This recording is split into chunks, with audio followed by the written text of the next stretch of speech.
അപ്പോൾ എല്ലാവർക്കും ഈദ് മുബാറക്ക്. ഇന്ന് രാവിലെ ദിവസം തുടങ്ങിയത് 5:43 നിസ്കാരത്തിന് വേണ്ടിയിട്ടുള്ള ഓട്ടത്തിലായിരുന്നു. പെരുന്നാൾ നിസ്കാരം 5:43 പറഞ്ഞത്. അപ്പോൾ നേരത്തെ തന്നെ കുളിച്ച് റെഡിയായി പുതിയ ഡ്രസ്സെല്ലാം ഇട്ട് നേരെ പോയി. ഫസ്റ്റ് ടാസ്ക് തന്നെ നമുക്ക് ഇവിടെ സ്ഥലം കണ്ടുപിടിക്കലായിരുന്നു. അങ്ങനെ ഒരു സ്ഥലം പള്ളീൻ്റെ പുറത്താണ് കിട്ടിയത്. നേരത്തെ പോയിട്ടുണ്ടെങ്കിലും പള്ളിൻ്റെ പുറത്താണ് കിട്ടിയത്. പക്ഷേ പോലീസ് ഉണ്ടായിരുന്നു അവിടെ. ഈ പള്ളിയിൽ ഞാൻ മൂന്നാമത്തെ പെരുന്നാൾ നിസ്കാരം നിസ്കരിക്കുന്നത്. പോലീസ് ആദ്യമായിട്ട് കാണുന്നത് കേട്ടോ. അപ്പോൾ എല്ലാവരും എത്തി തുടങ്ങിയിട്ടുണ്ടായിരുന്നു 5:43 നിസ്കാര ടൈം പറഞ്ഞപ്പോൾ. അപ്പോൾ പോലീസ് ഭയങ്കര ഫ്രണ്ട്ലി ആയിരുന്നു കേട്ടോ. എല്ലാവരും ഈദും മുബാറക്ക് പറഞ്ഞ്. അത് എന്തിനാണ് നിൽക്കുന്നത് വെച്ചാൽ എല്ലാവരും റോഡിലിരുന്നതിന് ശേഷം റോഡ് ബ്ലോക്ക് ചെയ്ത് വെക്കാനായിരുന്നു. പക്ഷേ ഇത് ആദ്യമായിട്ടാണ് കാണുന്നത്. അപ്പോൾ നമ്മുടെ പൊസിഷൻ ഇപ്പോൾ റോഡിൻ്റെ സൈഡിലായിരുന്നു. അതുകൊണ്ട് കുഴപ്പമൊന്നുമില്ല, സുഖമായിട്ട് നിസ്കരിക്കാൻ തന്നെ പറ്റി അവിടെ ഇരുന്നിട്ട്. അങ്ങനെ നിസ്കാരം കഴിഞ്ഞ് ഉടനെ തന്നെ അവിടെയുള്ള എല്ലാ ആൾക്കാരും എണീറ്റ് പോകാൻ തുടങ്ങി. നമ്മളെല്ലാം മദ്രസ പഠിച്ചത് നിസ്കാരവും അതിൻ്റെ കുത്തുമയും കഴിഞ്ഞാൽ മാത്രമേ പെരുന്നാൾ നിസ്കാരം ഫുള്ളാവുള്ളൂ. പക്ഷേ എന്തോ ഇവിടെ എല്ലാവരും നിസ്കാരം കഴിഞ്ഞാൽ ഉടനെ തന്നെ എല്ലാവരും കുറേ ആൾക്കാർ എണീറ്റ് പോകുന്നുണ്ട്. പക്ഷേ ബാക്കിയുള്ളവരെല്ലാം എല്ലാം സ്നാനം ചെയ്തിട്ട് ഈദും മുബാറക്ക് എല്ലാവരോടും പങ്കുവെക്കുന്നുണ്ട്. അപ്പോൾ നിസ്കാരമെല്ലാം കഴിഞ്ഞ് ഞങ്ങൾ ഇന്ന് ലോങ് ഡ്രൈവ് പോകാൻ പ്ലാൻ ഇട്ടുണ്ടായിരുന്നു. എവിടേക്കാണ് പോകുന്നത് ഞാൻ പറഞ്ഞുതരാം. ദോഹയിൽ നിന്ന് ആൾമോസ്റ്റ് ഒരു 100 കിലോമീറ്റർ വേണം.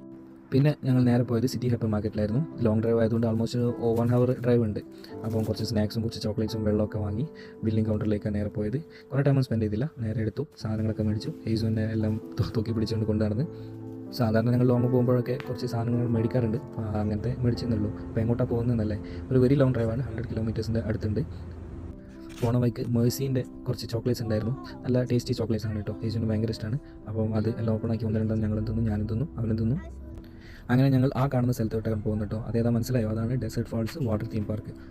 അങ്ങനെ ഞങ്ങൾ പാർക്ക് ചെയ്ത് നോക്കിയപ്പോൾ ഒരു തുമ്പീൻ്റെ പോലത്തെ ഒരു വാന് പോകുന്നു. യേശുവിന് ഭയങ്കര ഇഷ്ടമായിട്ടോ. കയറുമ്പോൾ തന്നെ ലെഫ്റ്റ് സൈഡിൽ വലിയൊരു ടൈഗറിൻ്റെ സ്റ്റാച്ചു ഉണ്ട്. നല്ല രസമുണ്ട് കേട്ടോ. യേശുവിന് അത് ഭയങ്കരമായിട്ട് ഇഷ്ടമായി. നല്ല എൻജോയ് ചെയ്ത് നടന്നുകൊണ്ടിരിക്കുകയാണ്. കയറിയപ്പോൾ തന്നെ അവിടെ സെക്യൂരിറ്റി ബാഗ് ചെക്ക് ചെയ്തിട്ടുണ്ടായിരുന്നു. നമ്മൾ കുറച്ച് സ്നാക്സ് മേടിച്ചില്ലായിരുന്നു, സ്നാക്കും ഫുഡെല്ലാം. അതൊന്നും ഉള്ളോട്ട് അലോ ചെയ്തില്ല. പിന്നെ ഹെയ്സുവിൻ്റെ ഒരു വാട്ടർ ഗൺ ഉണ്ടായിരുന്നു, അതും അവിടെ വാങ്ങി വെച്ചു. കുഴപ്പമില്ല, ബാക്കിയുള്ള എല്ലാം വെച്ച് നമ്മൾ ഉള്ളോട്ട് കയറി. സോ ഫസ്റ്റ് ഈ ടൈപ്പ് ഓഫ് ടാഗാണ് കിട്ടുക. അപ്പോൾ ഇത് നമ്മുടെ കയ്യിൽ വെച്ചിട്ടാണ് ബാക്കി എല്ലായിടത്തും സ്കാനിങ് എല്ലാം ചെയ്യേണ്ടത്. ഓക്കെ, സോ കയറിയിട്ട് ഉടനെ തന്നെ ലോക്കർ നമ്മൾ കാണിച്ചിട്ടുണ്ടായിരുന്നു. ഇതാണ് ലോക്കറിൻ്റെ കീ കേട്ടോ, ഈ ഗ്രീൻ കളർ. ഇത് നമ്മൾ അവിടെ പ്രസ് ചെയ്തിട്ട് ഈ ഗ്രീൻ കളർ കാണിച്ചാൽ പിന്നെ അതിൻ്റെ ലോക്ക് നമുക്ക് ഓപ്പൺ ചെയ്യാൻ പറ്റും. ഓക്കെ, ഇങ്ങനെ. സോ നമ്മൾ ട്രോളിയും ഡ്രസ്സെല്ലാം തൽക്കാലം അതിൽ കുത്തി കയറ്റി. സോ ഹെയ്സും ഡ്രസ്സപ്പ് ചെയ്തു. അവൻ ഫുൾ എക്സൈറ്റഡ് ആയിട്ട് ഇറങ്ങാൻ നിൽക്കുകയാണ്. ഈ കാണുന്ന CQs എന്ന് പറഞ്ഞ ഈ ഒരു സെക്ഷനാണ് അതിൻ്റെ എൻട്രി. സോ അവിടെ സെക്യൂരിറ്റി ഉണ്ട്. അപ്പോൾ അവിടെയാണ് നമ്മൾ ടാഗ് കാണിച്ചിട്ട് ഉള്ളോട്ട് കയറേണ്ടത്. പിന്നെ ബാക്കിയെല്ലാം എല്ലാ സ്ലൈഡ്സും നമ്മൾ 1 by 1 കയറി എൻജോയ് ചെയ്ത്. ഹെയ്സും നല്ലോണം എൻജോയ് ചെയ്തു. നമ്മൾ ഹെൽപ്പ് ചെയ്തു കുറേ സ്ലൈഡ്സ് കയറാൻ വേണ്ടിയിട്ട്. ഈ ഒരു സ്ലൈഡ് അവൻ വന്നിട്ട് കുറച്ച് പേടിച്ച് പോയി, ഒന്ന് വെള്ളത്തിൽ മുങ്ങിപ്പോയി അവന്. എന്നാലും ഓക്കെ ആയിരുന്നു. കുട്ടികൾക്ക് വേണ്ട പല ടൈപ്പ് ഓഫ് സ്ലൈഡ്സ് ഉണ്ട്. ഞാൻ എല്ലാ സ്ലൈഡ്സും കാണിക്കുന്നില്ല. ഞാൻ ബാക്കിയുള്ള അഡൽസിനുള്ള വലിയ സ്ലൈഡ്സ് ഉണ്ടായിരുന്നു. എല്ലാത്തിലും ഞാനും കയറി ഞങ്ങൾ എൻജോയ് ചെയ്തു.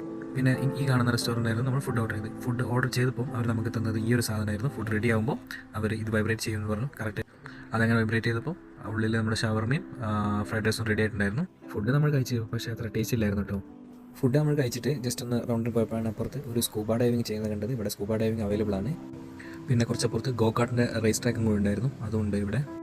പിന്നെ നമ്മൾ നേരെ പോയത് അവിടെ ഒരു ബീച്ച് ഉണ്ടായിരുന്നു. സെൽവ ബീച്ച് റിസോർട്ടിൽ ആക്സസ് ഉള്ള ബീച്ചാണ്. സോ ജസ്റ്റ് ഒന്ന് വാക്ക് ചെയ്തു. ഹെയ്സു അവിടെ കുറച്ച് എൻജോയ് ചെയ്തു.